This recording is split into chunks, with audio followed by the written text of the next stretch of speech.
Olha só, do celular que está no bolso até os servidores gigantes na nuvem, quase tudo que é digital hoje em dia funciona com base em uma de duas filosofias de design, CISC ou RISC. E essa é a história de uma, digamos, rivalidade de ideias que acabou definindo como o cérebro dos nossos computadores é construído até hoje.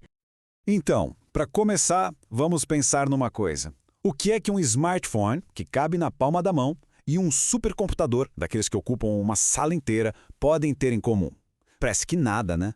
Mas a resposta, acredite, está bem no coração deles, na arquitetura do processador. E é isso que a gente vai desvendar agora.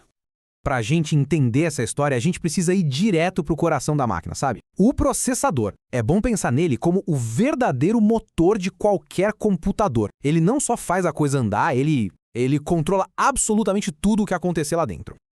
E dentro desse motor, a gente encontra basicamente três peças-chave. Pensa numa equipe trabalhando junta. Tem o diretor, o cara que faz as contas e um bloquinho de notas super rápido. Basicamente é o cérebro, os músculos e a memória de curtíssimo prazo do processador. Bora conhecer essa galera?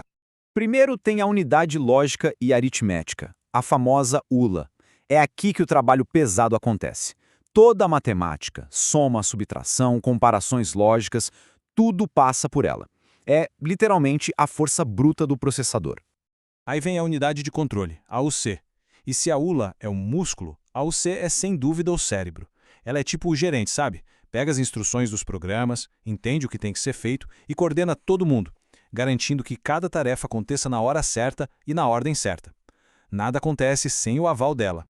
E para fechar o trio, temos os registradores. Pensa neles como, sei lá, uma área de trabalho minúscula. Um post-it, só que absurdamente rápido.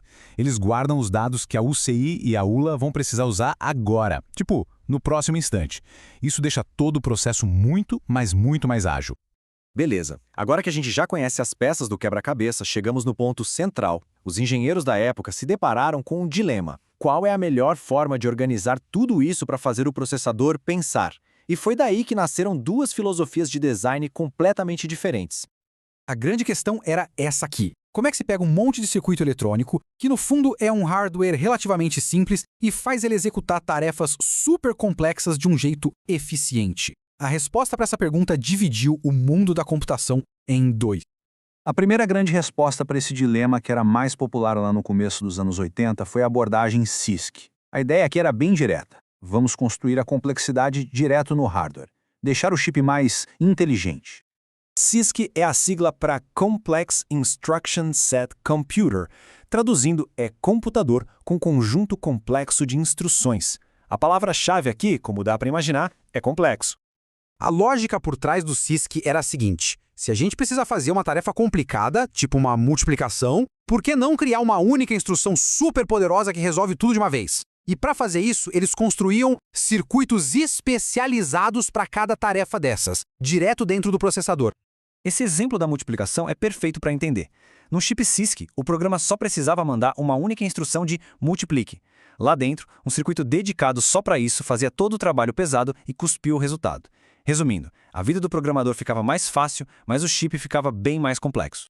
Só que, claro, nem todo mundo achava essa a melhor ideia. Um grupo de engenheiros resolveu pensar totalmente diferente e ir para o caminho oposto. E foi assim que nasceu a arquitetura RISC.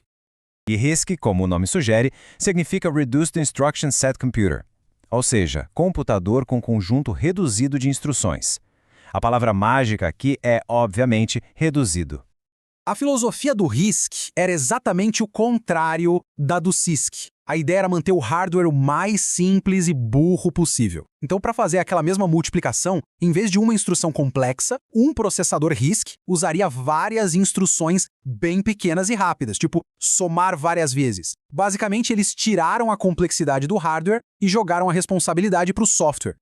E qual foi a grande sacada disso? Bom, com um hardware mais simples, os processadores ficavam mais baratos de fazer. E mais, eles conseguiam operar em frequências muito mais altas. Na prática, isso significava que eles podiam ser mais rápidos. Ok, então vamos resumir essa briga. De um lado, o CISC, um montão de instruções complexas, com o hardware fazendo todo o serviço sujo. Do outro lado, o RISC, poucas instruções, bem simples, e o software que se vire para fazer as coisas complexas. A pergunta no fim do dia era sempre a mesma: onde a gente coloca a complexidade? No chip ou no código? Tá, e aí? No final das contas, quem ganhou essa guerra? CISC ou RISC? A resposta é meio surpreendente. Nenhum dos dois. Ou melhor, os dois. A computação, como sempre, achou um jeito de pegar o melhor de cada um. Pois é, os processadores que a gente usa hoje não são nem 100% CISC, nem 100% RISC. Eles são, na verdade, híbridos. Uma mistura inteligente que combina o melhor dos dois mundos.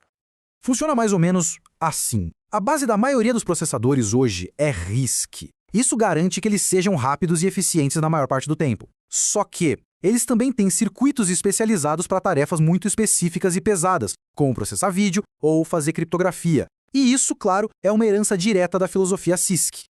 E foi essa abordagem híbrida que deu origem aos grandes nomes que a gente ouve por aí hoje. A arquitetura x86-64, que com certeza está rodando no computador de muita gente, a ARM, que é a rainha absoluta do mundo de celulares, e a Power, que é a potência por trás dos grandes servidores que rodam a nuvem. Mas, no fim das contas, por que essa discussão toda importa?